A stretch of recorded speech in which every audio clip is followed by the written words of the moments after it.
as an industry, we've been talking about the deprecation of cookies and what do we do about it. If you go to any of the events or you hear any of the panels, people have been talking about this for a long time, and we haven't really identified a major solution. But I think that's starting to change.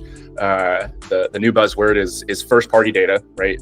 Advertisers are out there trying to identify who are their consumers, who is actually buying, who is churning, and trying to re-engage those audiences. The idea of loyalty is becoming incredibly important in the space, no matter what type of merchant you are, because switching costs, the ability to buy one brand versus another is easier than it's ever been, right? The rise of e-commerce and advertising on social platforms makes it easy to go from Nike now to a brand new brand you've never heard of because your favorite influencer is wearing these new shoes, and all of a sudden a brand like On is born, right? And so understanding your audience is incredibly important, and we can't rely on third-party data anymore. And unfortunately, if you're only looking at your CRM, the customers you already know about, you're missing a significant portion of your audience. And I don't think I'm saying anything that marketers don't already understand. It's a really hard problem to solve.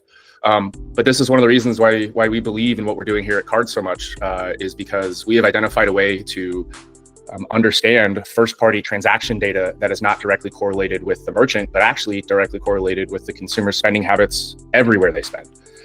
You also see retail media networks popping up, right? Where folks like Walmart or Macy's, many others are now starting to leverage their data set and deploy that across their own websites and media platforms, starting to sell that.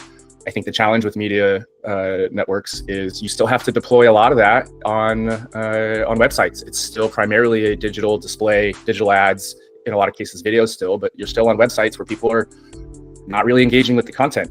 The great thing about card-linked offers and what Card brings to the table is we're offering these in an endemic experience for their consumer when they're actively shopping or they're actively looking at their finances, and we're engaging them with an offer that is very relevant to the experience they're having in that moment, where we're showcasing how to save money in places that they purchase often, or maybe even places they don't, that incentivize them to then purchase at new companies. So new user acquisition is a major strategy that at least our merchants deploy with our product, but solving this is a big challenge.